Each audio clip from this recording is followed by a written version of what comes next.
Magandang hapon mga kainiting TV. Narito na po ang ating weather update. Ngayong alas 5 ng hapon, May 27, patungkol po dun sa ating Typhoon Aghon. Lumihis po ng konti si Typhoon Aghon pa east-northeastward habang papalayo sa kalupaan ng Pilipinas.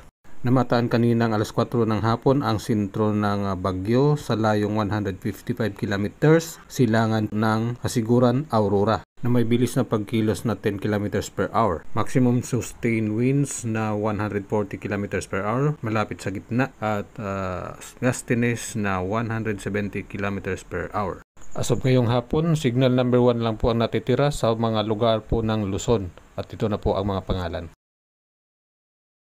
Mamayang gabi ay umpisa na po mag-clear up ng konti ang mga thunderstorms at maninag na natin ang buwan. At babalik na naman yan mamayang madaling araw sa mga lugar ng Southern Luzon, Palawan at